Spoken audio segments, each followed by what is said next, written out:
As he went along, he saw a man blind from birth.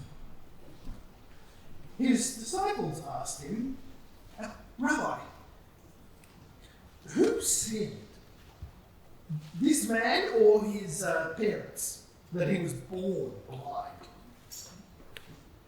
Neither this man nor his parents sinned, said Jesus, but this happened so that the works of God might be displayed in him. As long as it is day, we must do the works of him who sent me. Night is coming when no one can work. While I am in the world, I am the light of the world.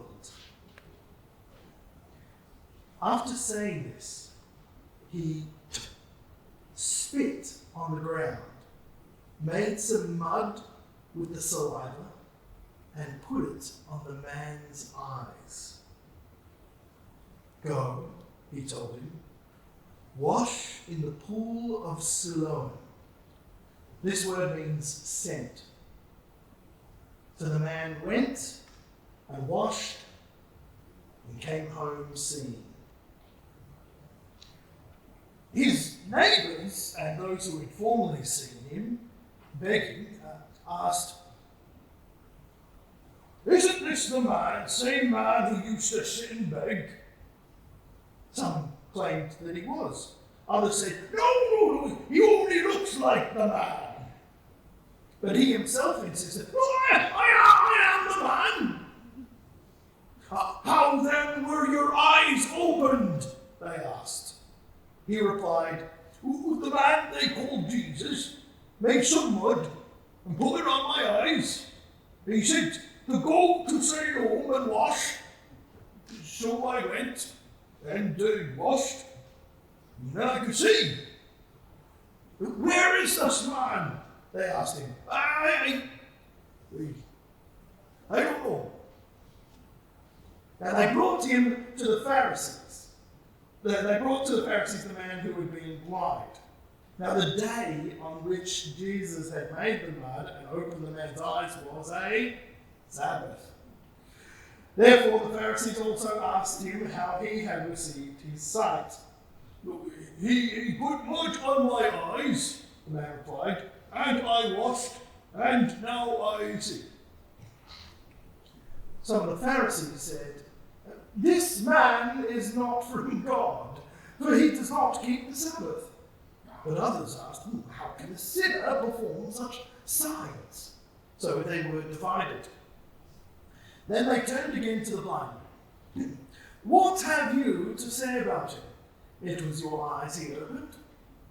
The man replied, he is a prophet. They still did not believe that he had been blind and had received his sight, until they sent for the man's parents. Is this your son? They asked. Is this the one you say was born blind? How is it that now he can see?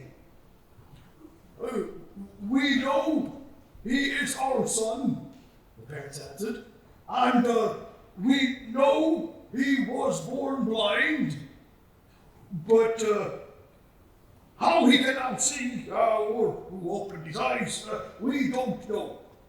Ask him, he is of age, he will speak for himself. And his parents said this because they were afraid of the Jewish leaders, who had already decided anyone who acknowledged that Jesus was the Messiah would be put out of the synagogue. That's why his parents said, he is of age, ask him. The second time, they summoned the man who had been blind. Give glory to God by telling the truth, they said. We know that this man is a sinner. He replied, whether he is a sinner or not, I don't know. One thing I do know, I was blind and now I see. Then they asked him, what did he do to you? How did he open your eyes? He answered, I have told you already, and you did not listen. Why? Do you want to hear it again?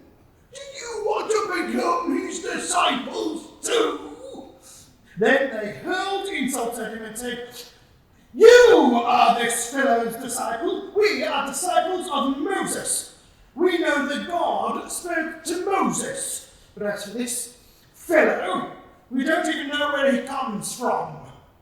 The man answered, That is remarkable. You don't know where he comes from, yet he opens my eyes. We know that God does not listen to sinners. He listens to the godly person who does his will.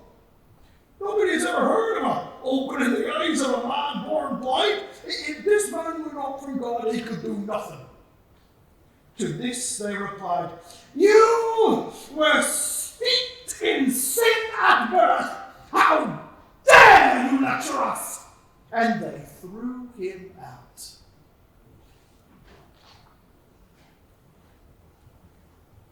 Jesus heard that they had thrown him out. And when he found him, he said, Do you believe in the Son of Man? Who is he, sir? The man asked. You tell me, so that I may believe in him. And Jesus said, You have now seen him. In fact, he is the one speaking with you. And the man said, Lord, I believe. And he worshipped